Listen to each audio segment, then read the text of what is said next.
A retired schoolteacher in Osaka, same modest apartment for 31 years, 12-year-old Honda, lunch at home, no designer items, no visible signs of anything unusual. $310,000 in savings, zero debt, no mortgage, completely financially free. Her neighbors have no idea. That's not a story about luck or inheritance. That's a story about a set of habits so deeply embedded in Japanese culture that most people who practice them don't even think of them as financial habits at all. Today, 7 of them.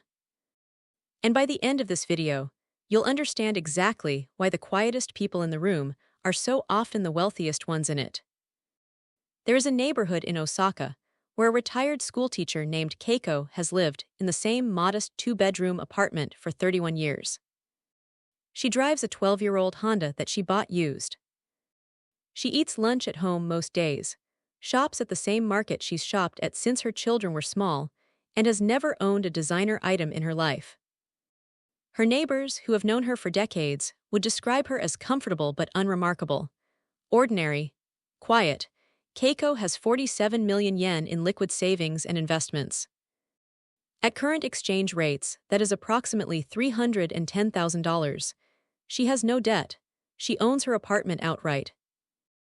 And she has never once discussed any of this with anyone in her neighborhood, because in Japan, discussing your wealth is considered deeply inappropriate, almost embarrassing, in a way that most Western cultures have completely inverted. Keiko is not exceptional in Japan. She is a pattern. A recognizable, well-documented, culturally consistent pattern of what happens when an entire society organizes its relationship with money around a completely different set of values than the ones most Americans grow up absorbing, without realizing it. Today we're going to look at 7 of those values, the specific habits that create what researchers who study Japanese household finances have begun calling silent wealth, the kind that accumulates without display, without performance, and without the lifestyle inflation that quietly prevents most high-income earners in other countries from ever feeling financially free. Habit 1. Ikigai as a spending filter. Ikigai is a Japanese concept that roughly translates to reason for being, the intersection of what you love, what you're good at, what the world needs, and what sustains you. In Japan, it isn't primarily a career-finding framework, which is how it's been popularized in the West. It's a daily life philosophy that answers a much simpler question before every significant decision. Does this serve my reason for being, or doesn't it? Applied to spending, Ikigai functions as one of the most efficient filters ever developed for eliminating unnecessary consumption.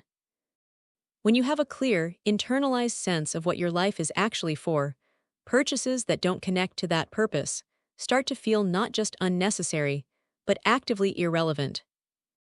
The handbag that signals status to people whose opinion doesn't factor into your Ikigai becomes invisible as a desire. The vacation upgrade that impresses people outside your purpose becomes easy to decline. The research on Japanese household spending consistently shows that households with a strong sense of Ikigai spend less across almost every discretionary category, not because they're disciplined in resisting temptation, but because the temptation barely registers. Purpose replaces status competition as the organizing principle of spending, and purpose is an entirely internal measure that requires no external validation and no ongoing financial performance. Habit 2. Ma, the discipline of empty space. Ma is a Japanese aesthetic principle that describes the value of emptiness, pause, and space between things. In architecture and design, it manifests as intentional negative space. In music, it's the rest between notes. In daily life, it shows up as a genuine cultural comfort with having less, owning less, and needing less than the available space and income could technically accommodate. The financial expression of Ma is what Western researchers sometimes call the buffer mentality. Japanese households consistently maintain larger financial buffers than comparable Western households, not because they fear poverty, but because having empty financial space is itself valued. A savings account that isn't full isn't a failure. It's margin. It's breathing room. It's the financial equivalent of the empty corner of a room that makes the whole space feel larger and calmer. The average Japanese household savings rate has historically run between 15 and 23%, compared to the United States' 3 to 5% in recent years.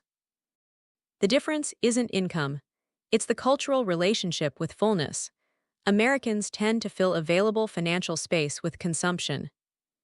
Japanese households tend to leave it intentionally empty because Ma teaches that the empty space is the most valuable part. Habit 3. Shokunin spirit applied to income. Shokunin is a Japanese word for craftsman or artisan, but its meaning goes far deeper than occupation. A shokunin is someone who has devoted themselves entirely to the mastery of a single skill or discipline, not for external recognition or financial reward, but because the pursuit of mastery is itself the purpose. The shokunin spirit is visible in everything from the sushi chef, who has spent 40 years perfecting a single rice preparation, to the garden designer, who has maintained the same temple garden for 3 decades. The external reward is secondary. The depth of engagement is the point. Applied to personal finances, the shokunin spirit produces a specific and powerful pattern. People who orient their careers around mastery, rather than status, tend to accumulate more financial security over time than people who orient their careers around income maximization and title. Progression. This sounds counterintuitive until you examine the mechanism. Mastery-oriented careers tend to create expertise that compounds in value over time, reducing the job insecurity that drives many status-oriented financial decisions. Shokunin practitioners tend to stay in roles longer, develop deeper professional relationships, and make career moves based on growth rather than visible advancement, which paradoxically tends to produce more sustainable income growth over a longer horizon than the status ladder approach. Habit 4. Matinai, the ethics of non-waste. Matinai is an expression of regret over waste that carries genuine moral weight in Japanese culture. It applies to food, material objects, time, opportunity, and money. Throwing something away before its useful life isn't neutral in Japanese culture, the way it tends to be in American consumer culture. It triggers a real emotional response, a sense that something wrong has occurred, that a resource has been dishonored. The financial implications of matinai are significant and compound quietly over time.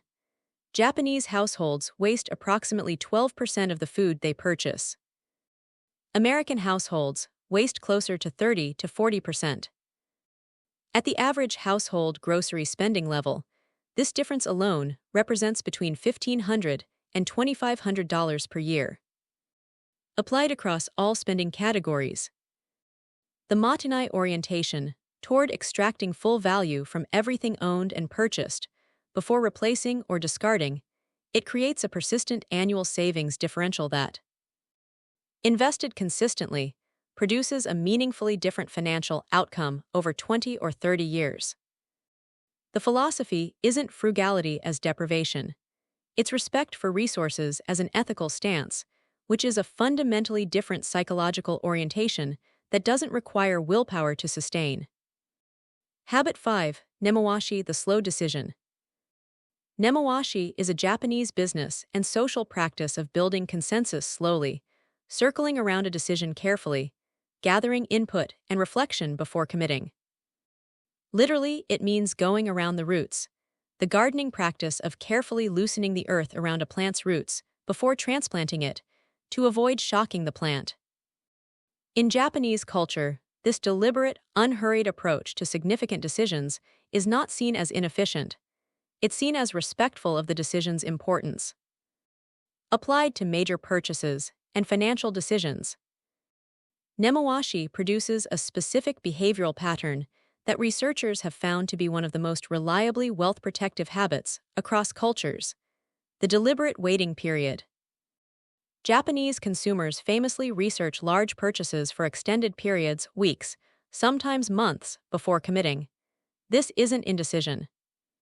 It's a culturally encoded cooling-off period that allows emotional purchase impulses to dissipate naturally, leaving only the purchases that survive genuine reflection. Studies on purchase behavior consistently find that between 60 and 70% of purchase desires fade completely within 48 to 72 hours, if not acted upon immediately. Nemawashi, practiced across a lifetime of significant financial decisions, may represent the single most consistently wealth-protective habit in this entire list. Because it costs nothing and requires no income, only time and the cultural permission to take it. Habit 6.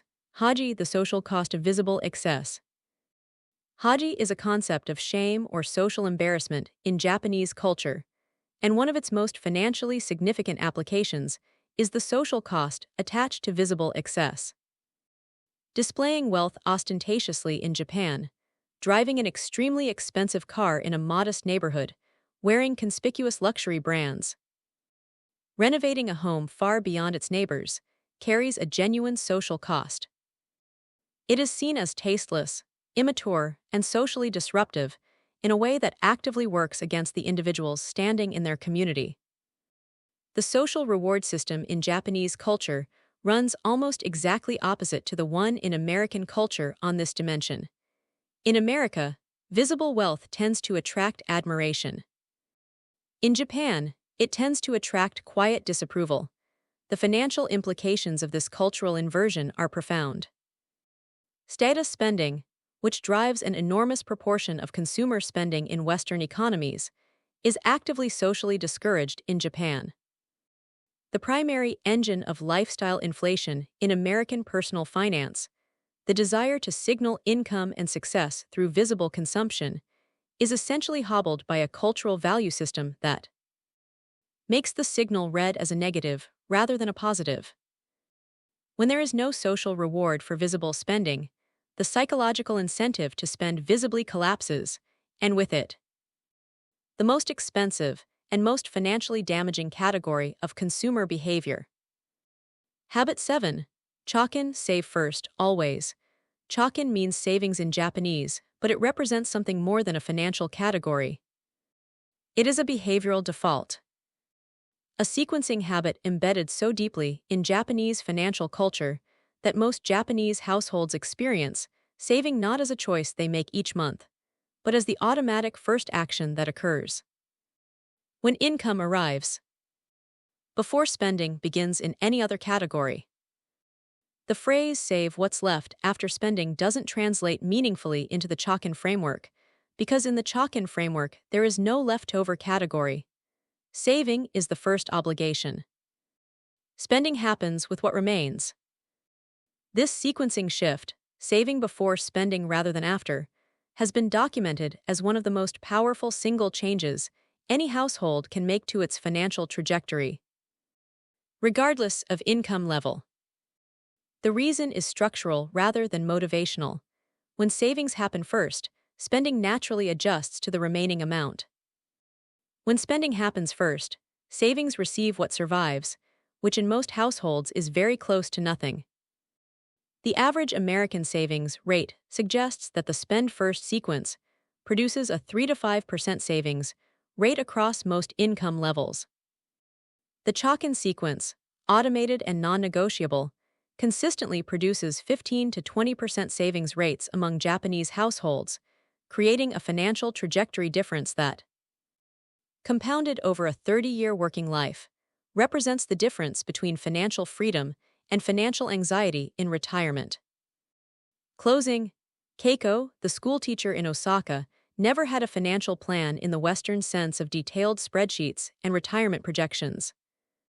She had something more durable, a cultural operating system that made accumulation the path of least resistance and display the path of most resistance, that valued empty space over fullness, purpose over status, and unhurried decisions over immediate satisfaction. The $310,000 in her savings accounts wasn't a strategy. It was the quiet, inevitable result of 7 habits practiced consistently, without drama, for 31 years. None of these habits require a high income, None of them require investment expertise or financial sophistication. What they require is a shift in the organizing philosophy underneath every spending decision, from what does this say about me to what does this serve in me. That shift is available to anyone in any country at any income level, starting with the next decision they make. That's how silent wealth works. It doesn't announce itself. It simply arrives, one unremarkable day at a time, until one day it's just there.